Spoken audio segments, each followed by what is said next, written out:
Ma olen täiesti tavaline Pärnu poiss. Kool pole just mu lemmikkoht, aga päris kahe mees ma ka nüüd ei ole. Hoopis ägedam on rattaga sõita, trikitada ja muud sarnast. Pärast kooli tuleme tihti rulaparki ja laseme lihtsalt minna.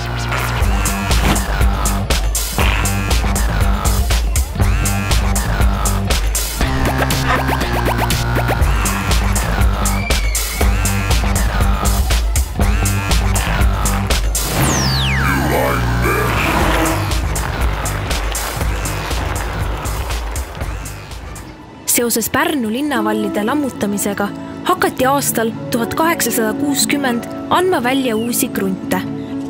Krundile number 9 kerkis 1870. aasta paiku punastest telistest seintega aidahoone. Eesti Vabariigi taastamise järel anti hoone linnale raamatukogu ja muuseumi tarbeks. 2006. aastal valmis Euroopa Liidu fondide toel maja muuseumiks ehitamise projekt. 2010 alustati renoveerimist ning veebruaris 2012 avati näituse saal külastajatele.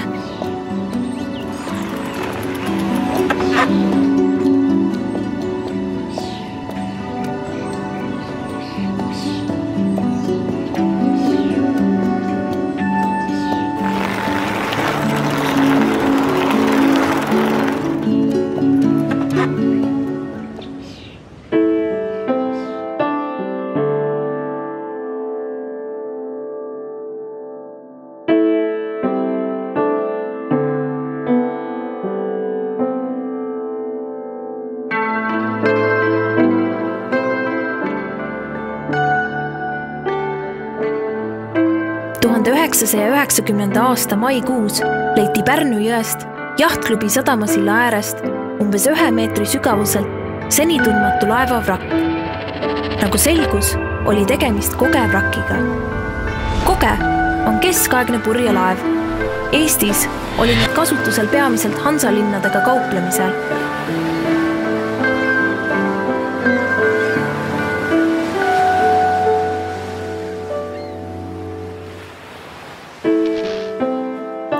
Päästetööd algasid 91. aasta suvel, kui tammepuust laevajäänused tõsteti kuivale ja paigutati spetsiaalsesse konteinerisse.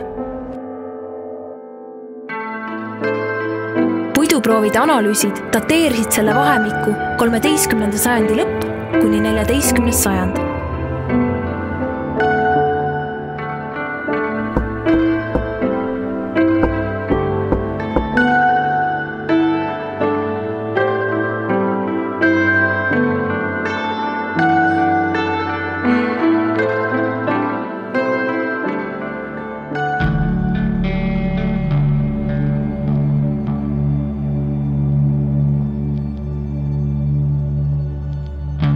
Üks salapärasemaid, aga ka väärtuslikumaid leide meie väljapanekus on tumehall nimetissõrme pikkune põdrasarvest kujuke, mille me ristisime kujundlikult kiviaja Madonnaks. Arvatakse, et tal võis olla religioosne tähendus ning teda võidi erinevatel riitustel kaelas kanda. Tartu Ülikoolis teostatud puurimise ja Miami labori radioloogilise analüüsiga tehti kindlaks leiu umbkaudne vanus, 6200 aastat enne Kristust. Seega on kiviaja Madonna teadaolevalt vanim säilinud inimfiguur Eestis ja kogu Läänemere ruumis. Umbkaudu aastasse 8900 enne Kristust dateeritud Pulli asula on vanim seni leitud inimasustuse jälg Eestis, kus rändkütid ja korilased peatusid mitme järjestikuse aasta vältel.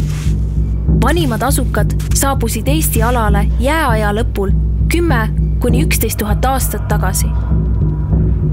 Pulli asulast on leitud mustjat tulekivi. Selle muud lähemad leiukohad paiknevad Baltimaade kagu- ja lõunaosas. Seetõttu arvatakse, et toonased Pulli asunikud pärinesid just sealt.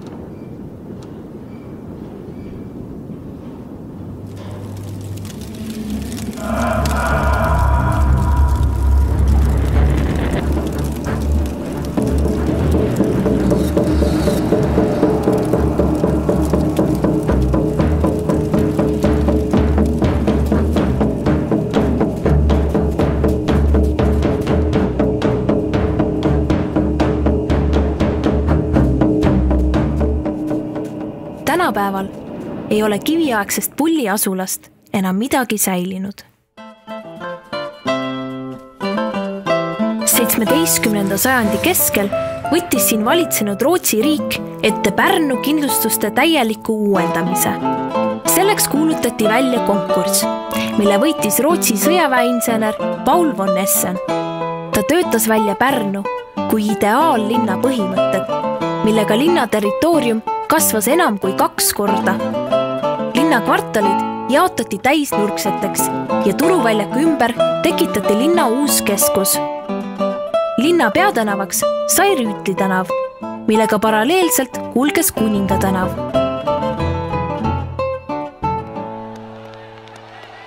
Manifest kõigile Eestimaa rahvastele. Eesti rahvas ei ole aastasadade jooksul kaotanud tungi iseseisvuse järele. Põlvest põlve on temas kestnud salajane lootus, et hoolimata pimedast orjaööst ja võõraste rahvaste vägivallavalitsusest veel kord Eesti aeg tuleb, mil kõik pirrud kahel otsal lausa löövad lõkendama ja et kord Kalev koju jõuab oma lastel õnne tooma. Nüüd on see aeg käes. Eestimaa tema ajaloolistes ja etnograafilistes piirides kuulutatakse tänasest päele iseseisvaks, demokraatiliseks vabariigiks.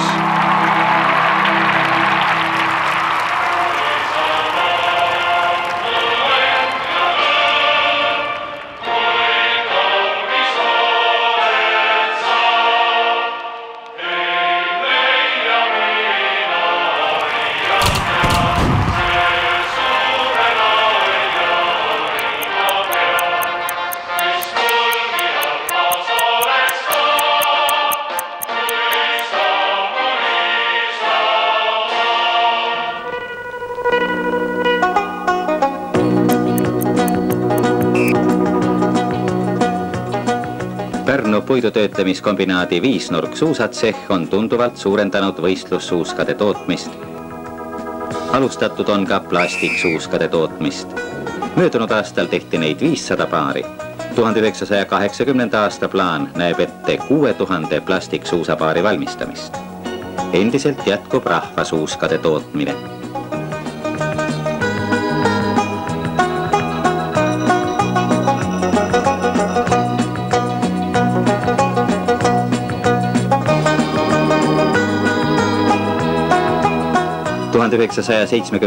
aasta lõpul Pärnus toimunud üleliidulisel konkursil pälvis visutoodang kõrge hinnangu. Plastiksuusad said pronksmedali, suusad ekstra hõbemedali, laste ja noorukite suusad junior tunnistati aga kuldmedali väärilisteks.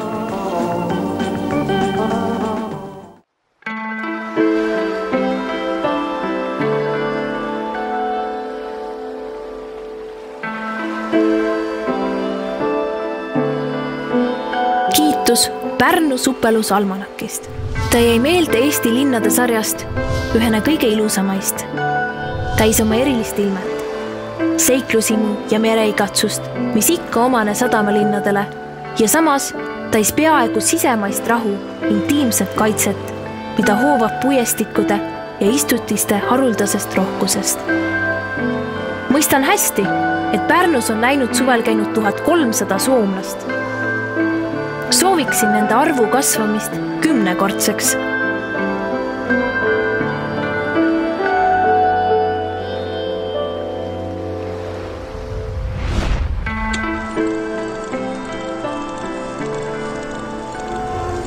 Pärnu kui supellinn on üks külastatavamaid. Seda põhjustab avar peene liivaga kaetud supelrand, pehme mereilmastu ja soojim merevesi kui ühelgi teisel rannal Eestis. Oleks ma teadnud, et mu kodulinna südames on niisugune koht. Äkki oleks mõnikord ratta koju jätnud ja hoopis siia tulnud. Nüüd käime muuseumi juurest päris tihti läbi. Mina ja Miia. Ajalugu võib vahel päris kihvt olla.